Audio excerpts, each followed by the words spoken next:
Want more bookings, more 5-star reviews, and more revenue for your short-term rental business? The easiest way to get there is making sure your property is set up to deliver an incredible guest experience. Here are the top 10 must-have for your Airbnb to not only boost your guest satisfaction, but to also make your operations more seamless so that you can do 3 things. 1, get more 5-star reviews. 2, make more money. And 3, focus on scaling your Airbnb business. And if you aren't aware of who I am, my name is Jordan Pham. Over the last 3 years, I've built a 45 property Airbnb portfolio here in Melbourne, Australia. And last month, our business did over $360,000 in gross booking revenue. I also run Australia's leading short-term rental education company and have helped over 300 people across the country build serious income through Airbnb. So I know a thing or two about this space. Let's start with number 1, a welcome card. Now, this one might sound obvious and overdone, but having a welcome card in your property that immediately greets the guest is a must. This welcome card will set the expectations for the stay and add in a layer of human touch before the guest has even touched anything. But what should you include in this card? First, thank the guest for choosing to stay with you and throw in a little something lighthearted. We put "you look great today" in ours. It sounds silly, but it gets a laugh, immediately warms up the vibe, and sets the guest up in a good mood before they've seen anything else. Next, you want to detail anything important about the property itself that the guest may need to know, such as Wi-Fi details, safety instructions, where to chuck out the rubbish, and so on. Then your house rules, things like no parties, no smoking, and your quiet hours, and a polite ask to leave the place tidy when they check out. Strip the bed sheets, stack the dishes in the dishwasher, wipe down the tables. You'll be surprised how many guests actually do this because it's written down nicely. And this also helps out our cleaners a lot and therefore reduces your operational costs as well. So definitely add this one in. Number 2, a coffee setup. I love my coffee. No, seriously, I've had like 2 today. I mean, we're Australian, who doesn't love coffee? That is why you need a proper coffee setup in all of your properties, and your guests will really appreciate this. Here's what we run in all of our Airbnbs. First is the coffee machine. We use a brand called Lavazza, and we've standardized it across every single one of our 45 properties. Same machine, same pod, same setup everywhere. That consistency makes restocking and operations way more efficient at scale. So keep that in mind if you're planning to grow. Every stay gets stocked with at least 5 coffee pods, 5 sachets of sugar, a selection of teas, and 2 small long life milks in the fridge. For a short stay, that covers the vast majority of guests. And if someone needs more, there's always a store nearby and they can sort themselves out. We also keep instant coffee powder on hand for guests who prefer it that way. Plus a kettle so that they've got everything they need regardless of how they take it. It's a small setup, but remember, that first coffee in the morning, that's the first impression of day 2. All right, moving on to number 3, soft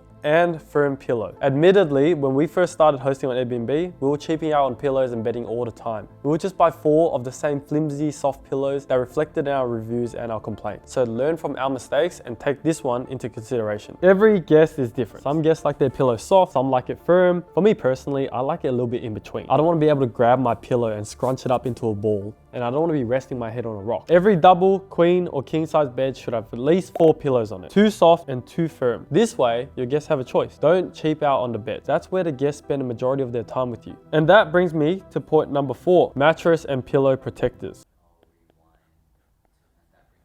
Now this one is not so much for your guests, but more for your own operation. Every pillow should have a pillow protector and every mattress should have a mattress protector. In the Airbnb industry, things happen. The reality is that you have different guests coming in and out of your property every few days, and that means there's a higher likelihood of something going wrong. Accidents happen, spills happen, life happens. And without a protector, a guest can spill wine onto your bed sheets that seeps down into your mattress and leaves one big red stain on your brand new mattress. Seriously, it has happened to me. And if a guest sees that, you will cop it. So buy a $20 mattress protector and chuck it on. So if anything happens, cleaner can just chuck it out and replace it instead of replacing a $400 mattress. Number 5, a cot. Did you know that 1 in 5 nights booked on Airbnb is from family travel? That's 20% of the total market of Airbnb guests. So if you don't have a cot in every single one of your properties, you are potentially missing out on 20% of Airbnb's total market. And families typically book longer stays than couples or solo travelers. That means a higher average booking value, which means more revenue per booking, so you can rely on less bookings and make more money. A decent foldable pack and play cot might cost you $100 to $150, but it immediately puts you in the search results that your competitors are completely invisible in. In fact, if you go to search on Airbnb and zoom into a specific location and then click on the dedicated filter for cots, I guarantee that you will see a significant decrease in listings available. One family booking will pay for your cot 10 times over. It's one of the highest ROI amenity additions that you could possibly make to your Airbnb, and almost nobody talks about it. Number 6, an iron and ironing board. Imagine this, you're a traveling professional professional worker, CEO, and you go into a conference and you're traveling overseas and you decide to book an Airbnb. You have an important meeting that might mean tens of millions of dollars in potential deal valuation the next day. So you get to your Airbnb, you go to sleep, and then you unload your clothes to prepare for the meeting. You decide to look for an iron in the apartment, but there's no iron or ironing board. So now your shirt is wrinkled. So you go into the meeting looking very unprofessional and you lose the deal. And then you leave your host a 1-star review. Now, obviously that's an extreme example, but it could happen. You never know. An iron and an ironing board is listed as one of the top expected amenities by AirDNA,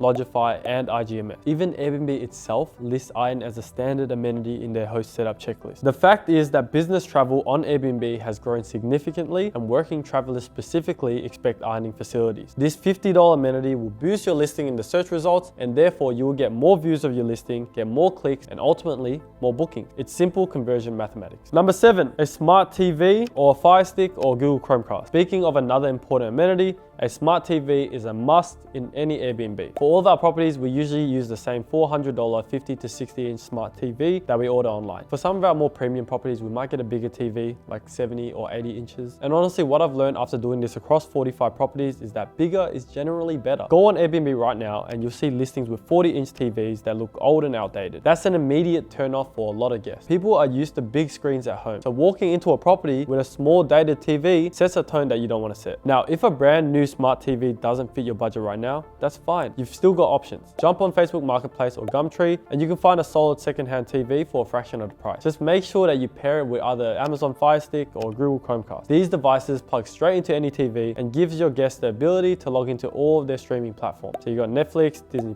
Stan, Paramount, or YouTube. And here's a smart hosting tip that we use across all of our properties. We provide a complimentary streaming service login for all of our guests. We add it into the listing description and the house manual, and we market it as complimentary Disney+ included, or whatever platform you choose. Guests love it, it's a tiny cost, and it's a great point of difference and the kind of thing that will show up in reviews and make your guests feel accommodated. Number 8 is a visual anchor. Now, the items that I've been talking about so far in this video are purely for guest satisfaction, to show up in search results more, and also for operation. And these are great, but what's actually going to get people clicking into your listings is how your property looks. Because at the end of the day, when a guest is scrolling through hundreds of listings on Airbnb, they will only click on the ones that actually catch their eye. There are many unique visual anchors that you can use to stand out from your competition. And the great thing is, in Australia especially, there is not much competition in terms of furnishing and creativity. One easy way to stand out is to add a feature or accent wall. We've also used pool tables, arcade machines, even jukeboxes. These strong pieces added into the space instantly sets your listing apart from the 50 other properties that look copied and pasted in your location. When guests click on your listing, Airbnb tracks that. It's called a click-through rate. And it's one of the signals Airbnb's algorithm uses to determine how high your listing ranks in search results. From Airbnb's perspective as an algorithm, they want to show guests the listings that people are most likely to book so that they can ultimately get a cut of the booking. So if your listing is getting more clicks than the one right next to it, Airbnb interprets that as a signal that your listing is more appealing, and then they will reward you with a higher placement. And a higher placement means more visibility, which means more clicks, more bookings. Your first couple of images determine whether or not your guests think your property looks good or not. So having something that catches the eye and stops them from scrolling, crucial to staying alive as a host, especially in today's market. Number 9, decor. Most hosts treat decor like an afterthought. They finish furnishing the property, they've got $200 left in the budget, and they go to Kmart, grab a few candles and a fake plant,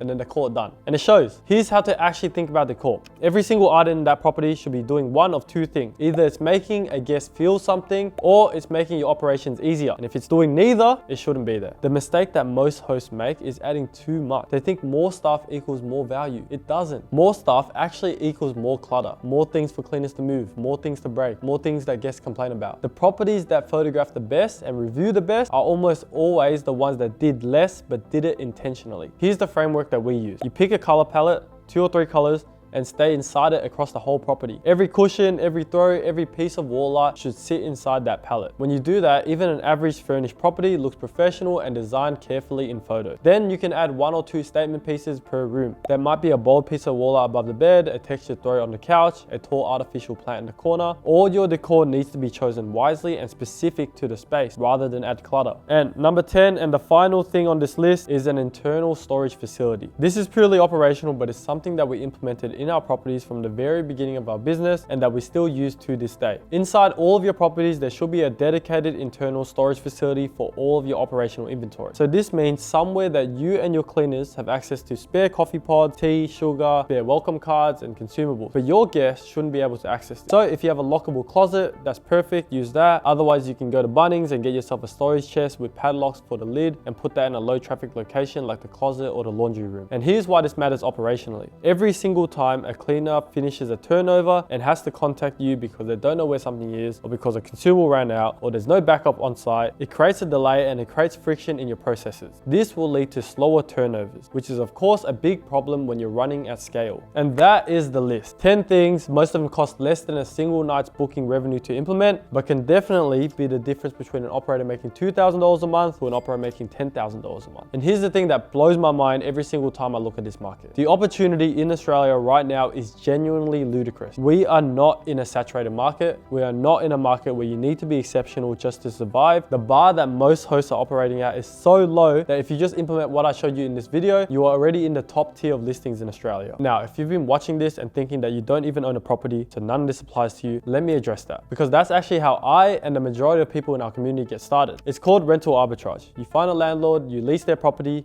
you list it on Airbnb, and you keep the margin between what you charge guests and what you pay in rent. So there's no mortgage, there's no stamp duty, and no massive capital outlay. We've helped over 300 people across Australia do this from scratch. People who had no properties, no experience, and no idea where to start. So if that's you and you want a proven system and a team that's done it at scale and a community of people building the same thing, the link to apply for mentorship is in the description below. Go check it out. And if you enjoyed this video or got value from it, I post videos regularly on this channel, so make sure you subscribe, like, and I'll see you all in the next one.